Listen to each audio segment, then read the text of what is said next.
કૃષ્ણ બધાને કેમ છો? રોજ આજે આપણે વાવવાનું છે લસણ. આ બાજુ ઘઉં વાવી દીધા છે ને ક્યારે આપણે લસણનો રાખ્યો છે લસણ ડુંગળી માટે. તો તમે જોવો હવે આપણે લસણ કેવી રીતે વાવી છીએ. તો આપણે લઈ લીધું છે લસણ તગારામાં. અને જો આ લસણના સરસ ફોટા પર ફૂટી ગયા છે, કેમ કે લસણની સિઝન આવે એટલે લસણ ડુંગળીને મંડે ઉગવા. તો ચાલો આપણે લસણ મંડી વાવવા, પારે પારે લસણ વાવવાનું છે.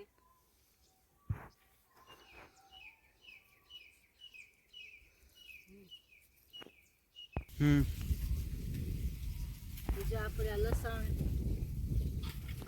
દોઢ બે ઇંચને છેટે વાવવાનું.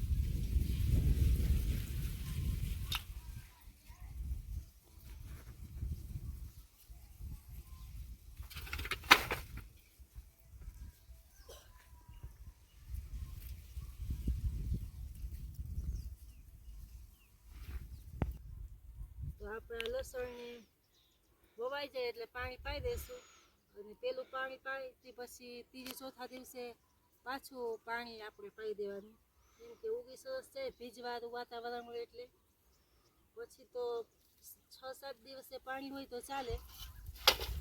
અને ડુંગળી વાવવાની છે આપણે આમાં, તો ડુંગળીને પણ 2-3 પાણી વધારે જોઈએ, ઉગી સરસ છે એટલા માટે. અને ડુંગળી ઉગતી આવતી હોય તો આપણે તેમાં દવા પડે 2 વખત છાંટવાની ચાર્જ રાખવી પડે, નકર ડુંગળી આ તડકા જેવું હોય તો બળી જાય. લસણ આપણે બેના બાજુના પારે વવાઈ ગયું છે ને હવે આપણે વાવવી છે ડુંગળી. તો આપણે 100 ગ્રામ ડુંગળીનું બી લઈ લીધું. આપણે ખાતરમાં ભેરવી અને વાવી દઈ. તો જો આપણે ખાતર પર લઈ લીધું છે અને આપણે આમાં નાખી દઈએ.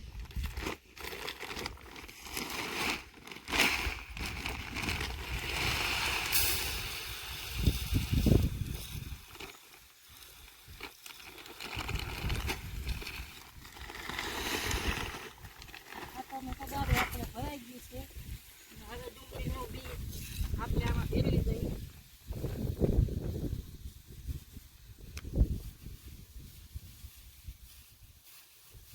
તો જો ડુંગળીનું બી વાવવું હોય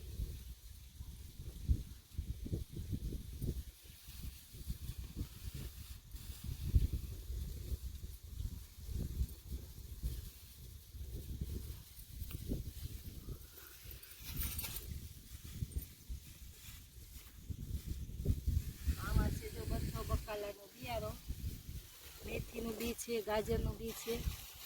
આ છે જો આપણે ગાજરનું બી, એ પણ ઘઉંના પારે વાવવાનું છે. અને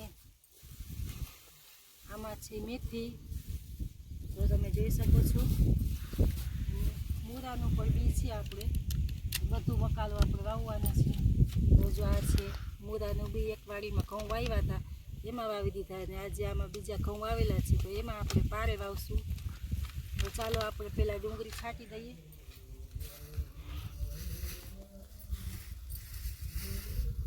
તો જો આપણે અત્યારે ખાતરમાં ડુંગળીનું બી ભેરવી લઈએ એકદમ સરસ.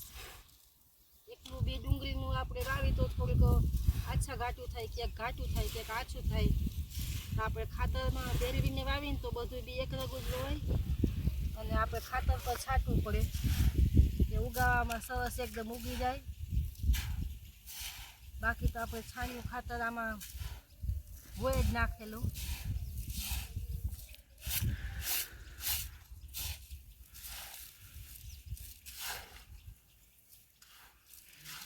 જો આપણે સરસ ભેળવાઈ ગયું છે ડુંગળીનું બી અને ખાતર. તો ચાલો આપણે મંડી વાવવા.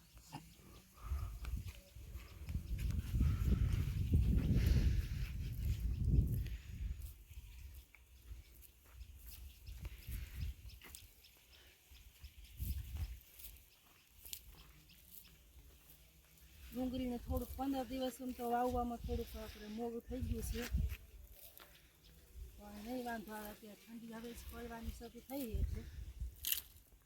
આમ તો ડુંગળી અત્યારે વાવી અને સરસ ઉગી ગઈ છે, કેમ કે આપણે આમાં હતી વાવેલી મકાઈ, એટલે મકાઈ આપણે કાઢી પાછી ખેતી કરી. 8 દિવસ જગ્યાને તપવા દીધી એટલે થોડુંક આપણે મોડું થયું છે વાવવાનું.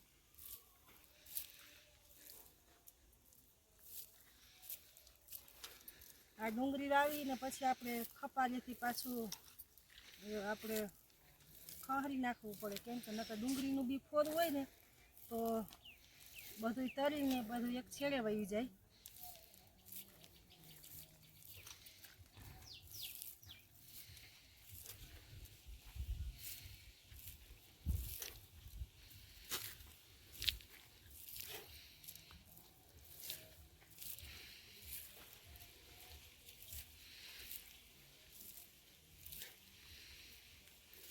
ડુંગળીના બીને ઉગતા 7 થી 8 દિવસ થઈ જાય એટલે આપણે રંગ દઈએ તો પાણી એને પાઈ જ દેવું પડે, કેમ કે ડુંગળીના બી ઉગે એટલે કોટા હોય સાવ ઝીણા એટલે જગ્યા ભીની રાખવી પડે.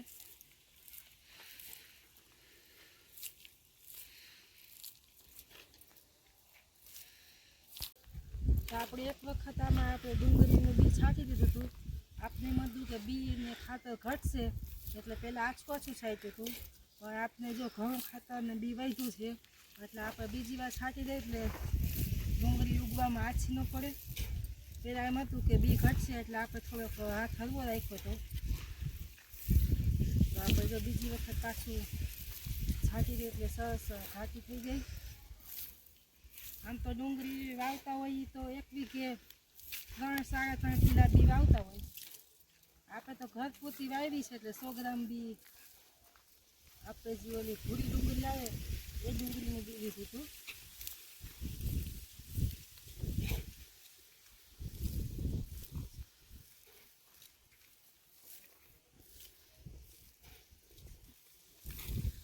તો જો આપણે હવે ડુંગળી છટાઈ ગઈ છે બધી, અને હવે આપણે લઈ લીધી છે આ ખંપારી.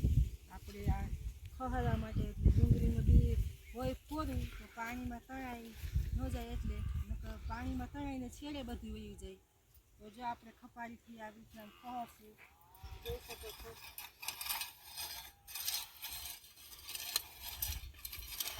આમ કરીએ એટલે થોડું ડુંગળીનું બી આપણે ટટાકી જાય.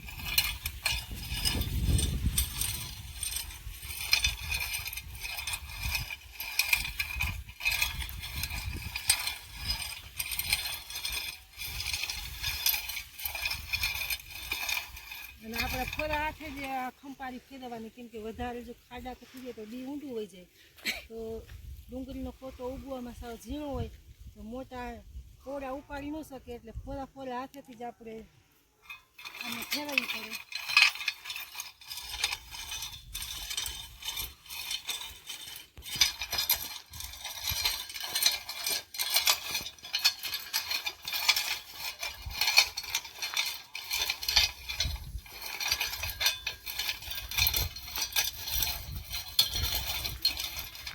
તો જો આપણે ક્યારામાં ડુંગળી ખવાઈ ગઈ છે.